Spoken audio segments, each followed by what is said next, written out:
Hai, good morning anak-anak, apa kabar? Hari ini kita akan melanjutkan pembahasan kita ya. Langsung saja kita masuk ke pembahasan yaitu pelajaran 3 dan pelajaran 4. Yang pertama adalah bahasa Indonesia tentang menghemat energi ya. Di pembahasan subtema 1, 2 dan 3 kemarin kita masih sama topiknya yaitu sama-sama menghemat energi. Jadi kita langsung saja ya. Kalian bisa lihat di halaman buku kalian pada halaman 106. Di situ ya. Jadi akan bacakan sekilas penggunaan barang bekas untuk membuat benda lainnya dapat mengurangi sampah. Jadi benda-benda ataupun barang bekas yang ada di rumah kalian, baik itu kardus ataupun kotak susu, kemudian plastik, ya semuanya bisa kalian manfaatkan ya untuk mengurangi sumber daya alam yang ada di bumi ya. Salah satunya seperti kayak kertas, kalian bisa memanfaatkan berbagai macam jenis kertas ataupun plastik untuk sebuah karya ini menempel ataupun memutih, bisa dibikin mobil-mobilan ataupun pesawat-pesawatan ataupun bisa dibikin sebuah layangan ya. Selain itu juga dapat mengurangi penggunaan sumber daya alam ya, sebagai contoh pengurangan penggunaan kertas ya, di sini tadi sudah bisa jelaskan ya. Akan mengurangi penebangan kayu karena kertas terbuat dari batang pohon ya. Jadi baik itu kertas ataupun kardus ya, itu semuanya menggunakan batang pohon sebagai bahan dasarnya ya. Jadi ketika kita bisa menggunakan bahan-bahan tersebut secara maksimal, kemudian sampahnya bisa kita daur ulang, kita bisa bikin sebuah mainan, maka cara yang kita lakukan tersebut adalah cara kita melakukan penghematan terhadap sumber daya alam yang ada ya. Menggunakan atau memanfaatkan kembali barang bekas termasuk sikap hemat. Jadi ketika kita bisa mendaur ulang sampah-sampah yang ada di sekitar kita, itu merupakan sikap hemat ya. Jadi kita bersikap hemat terhadap dana yang ada di diri kita. Jadi kita memanfaatkan tanpa kita harus membeli barang yang baru ya, kita bisa menciptakan sebuah karya dengan barang-barang bekas tersebut ya. Di situ ada gambar pada halaman 106 ya, melakukan penebangan ya. Salah satu pastinya ketika kalian melakukan penebangan ya, lakukan penebangan itu secara pilih-pilih ya. Kayu yang sudah usia tua dulu yang ditebang ya. Kemudian setelah melakukan penebangan, kalian juga wajib untuk menanamnya kembali ya, supaya kenapa? Supaya kelestarian alam tetap terjaga ya. Kita lanjutkan di halaman 108. Di situ ya ada contoh penggunaan penghematan energi ya. Dalam kehidupan sehari-hari kita memanfaatkan berbagai macam energi ya. Salah satunya adalah energi listrik ya, yang sangat pokok, yang wajib yang harus kita gunakan dalam kehidupan sehari-hari ya. Banyak peralatan yang ada di sekitar kita ya, baik itu di rumah ataupun di sekolahan, di puskesmas, di rumah sakit ya, semuanya hampir sebagian besar menggunakan listrik untuk bisa beroperasi ya. Jadi ketika kita sadar akan banyaknya alat-alat yang memanfaatkan energi listrik, jadi kita harus menghemat energi listrik supaya apa? Supaya tidak boros ya. Penyediaan listrik itu diatur oleh pemerintah pusat ya. Ketika energi listrik digunakan secara berlebihan, maka biaya yang akan kita keluarkan juga akan besar ya. Jadi ketika kita menggunakan listrik, kita wajib untuk mencari solusi ya, bagaimana supaya listrik yang bisa kita gunakan itu tidak berlebihan ya tagihannya ya, itu dengan cara menggunakan sejenis lampu, mungkin memakai lampu yang berdaya watt yang kecil ya. Kemudian alat-alat elektronik juga kalian bisa menggunakan berdaya wattnya juga yang kecil gitu ya, supaya apa? Supaya penggunaan listrik tidak membengkak atau tidak besar ya. Jika kita tidak melakukan penghematan terhadap penggunaan listrik, maka biasanya di suatu tempat tersebut akan terjadinya pemadaman bergilir ya. Coba kalian bayangkan ya, ketika mati lampu saja beberapa menit atau beberapa jam aja kita sudah nggak tahan. Karena kenapa?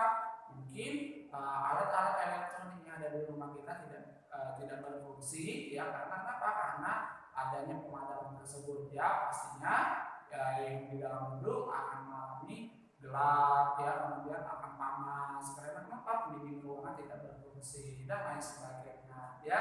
Untuk mengatasinya kita dapat melakukan menghemat listrik, ya. Hemat listrik dapat dilakukan dalam kehidupan sehari-hari, misalnya yang sudah dijelaskan, ya, memakai atau menggunakan lampu dengan daya yang sangat kecil, ya, kemudian mematikan alat elektronik jika tidak digunakan lagi, ya, kemudian mengatur suhu pendingin ruangan sesuai dengan kebutuhan, ya.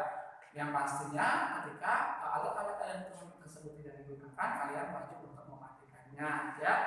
Jadi kita lanjutkan langsung saja pembahasan kita karena ada kaitannya dengan pembelajarannya selanjutnya, yaitu PPKN, hak dan kewajiban berkaitan energi. Masih sama juga pembahasan kita, ya, masih sama seperti subtema sebelumnya, ya. Kita memiliki hak dan kewajiban atas energi yang disediakan oleh bumi, ya, yaitu dengan apa saja tidak banyak, ya, banyak sekali hak dan kewajiban yang harus kita lakukan, ya.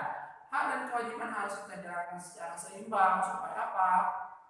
Supaya, ya, keseimbangan ataupun tidak ada perselisihan, ya, tidak ada dampak yang negatif jika kita melakukan hak dan kewajiban itu secara seimbang, ya. Hak kita terhadap lingkungan sangat banyak, salah satunya hak mendapatkan udara yang segar dan bersih, hak mendapatkan air yang bersih dan yang jernih, ya, hak untuk mendapatkan pasokan listrik yang cukup dan lain sebagainya. Sedangkan kalau kita menyadari bahwa kita membutuhkan hak-hak tersebut, kita juga harus menjalankan kewajiban-kewajiban kita.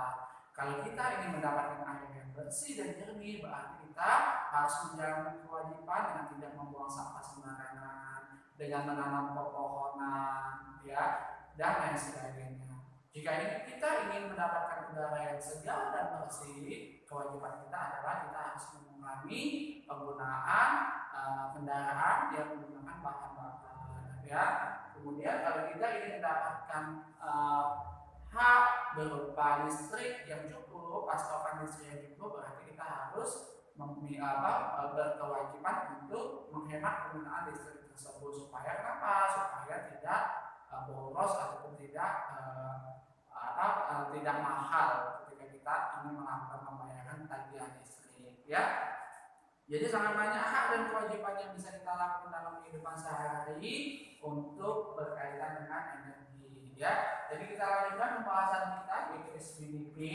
Di situ adalah karya menempel dan menggunting, ya. Sebagai bahan latihan di rumah, nanti kalian bisa praktek di rumah kalian sendiri, ya. Kalian bisa membuat mainan berupa pesawat-pesawatan, mobil-mobilan, layang-layangan ataupun motor-motoran menggunakan bahan-bahan bekas yang ada di rumah kalian.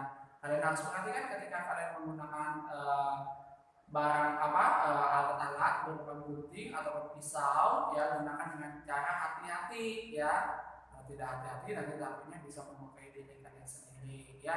Teacher, untuk pembuatan karya-karya tersebut kita gunakan bahannya dari apa saja, teacher? Gunakan bahan-bahan bekas seperti kardus ataupun bungkus coklat, ya, ataupun bungkus susu dan lain-lainnya, ya. Bisa kalian manfaatkan benda-benda bekas ataupun barang-barang bekas yang ada di sekitar rumah kalian, ya.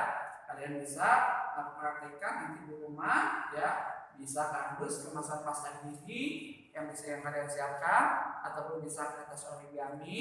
Kemudian untuk alat dan bahannya kalian bisa siapkan gunting, lem, dan selotip, ya. Nanti untuk petunjuk pembuatannya kalian bisa lihat di halaman 104, ya. Silakan nanti latihan di rumah, ya, bikin karya sesuai dengan keinginan kalian, ya. Jangan lupa, ya, nanti dipraktekkan di rumah kalian masing-masing. Oke? Kita lanjutkan pembahasan kita tentang matematika, yaitu menghitung luas banding persegi satuan. Kemarin sudah kita jelaskan lewat Zoom, ya, tentang menghitung baik itu keliling ataupun luas dari banding persegi satuan, ya. Di sini teacher sudah ada contoh soal, kalian bisa lihat di halaman 105, ya. Adi membuat mobil-mobilan dari kardus bekas dengan kertas lipat. Perhatikan besar kertas tersebut, kemudian bandingkan luas kardus dan kardus bekas dan kertas origami.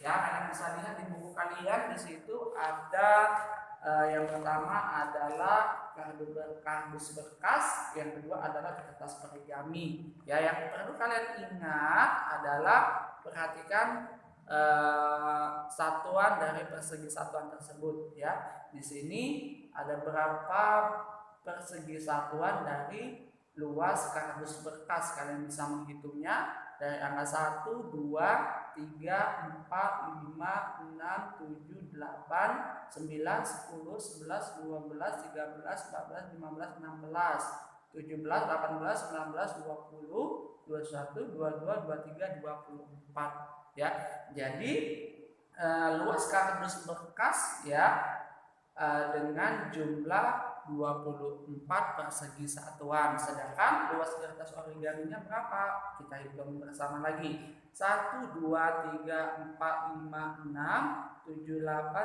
9, 10, 11, 12, 13, 14, 15, 16, 17, 18, 19, 20, 21, 22, 23, 24. Jadi luas kardus bekas dan kertas origaminya itu sama-sama, yaitu 24 persegi satuan ya.